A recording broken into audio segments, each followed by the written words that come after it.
Specially females सोमारचो उपवास धरता खंयच्या कारणां खातीर, हेजो कारण कितें उपवास धरपाचें? उपास आता ते इंटरमिट फास्टिंग सुरू जाला मरे. आमचे कॉन्सेप्ट आमच्या कडसूनच गेला तो. आता एकादशीचो उपवास जो आसा तो ऍक्च्युली नवमीक स्टार्ट जाता. नवमीक तूं फलाहारी असो रावंक जाय, कमी खावन, कळ्ळें. दशमीक फूल डे उपास सांगलेलो आसा, तूं फक्त उदकाचेर राव.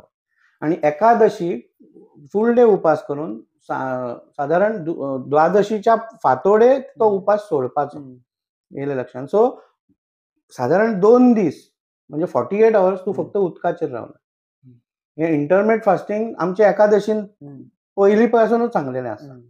आणि उपास आमी जो म्हणटा तो शब्दच म्हणजे कितें, उपवास. उप म्हणजे लागीं, वास म्हणजे रावप. लागीं रावप. कोणाच्या लागीं रावप?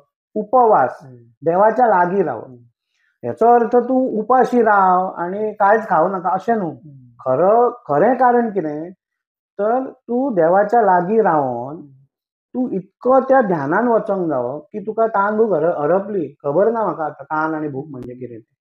म्हणजे भक्तीन सारको विघ्न जावपाक जाय. आणि मागीर तुका तान म्हणजे कितें, भूक म्हणजे कितें हें खबरूच ना.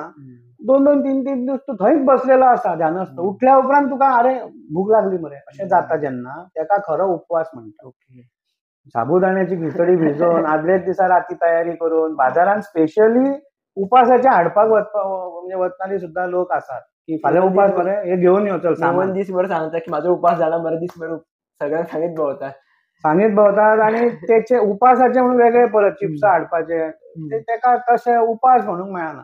उपास म्हणजे तुका तितको तरी गॅप तुका पोटाक तुका तूं बंद करूंक जाय पूर्ण.